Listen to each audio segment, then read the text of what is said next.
তুমি কি পবিত্র জায়গায় ব্যয় করছো নাকি নাপাক জায়গায় ব্যয় করছো টাকাটা, এটা জিজ্ঞেস করবে। আল্লাহ পাক আমাদেরকে বিনা চাওয়ায় উম্মতে মুহাম্মাদি বানিয়েছেন।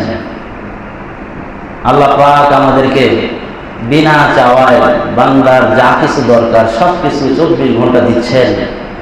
এই জন্য শুকর আদায় করে আলহামদুলিল্লাহ। আমি কুরআন কারীমের একটা ছোট্ট একটা আয়াত তেলাওয়াত করেছি, আয়াতের অংশ। আল্লাহ পাক বলেন উদউনি আস্তাজিব লাকুম।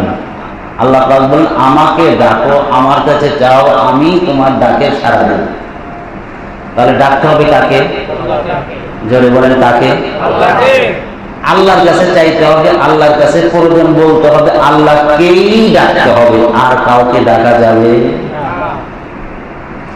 আরেকটি হাদিস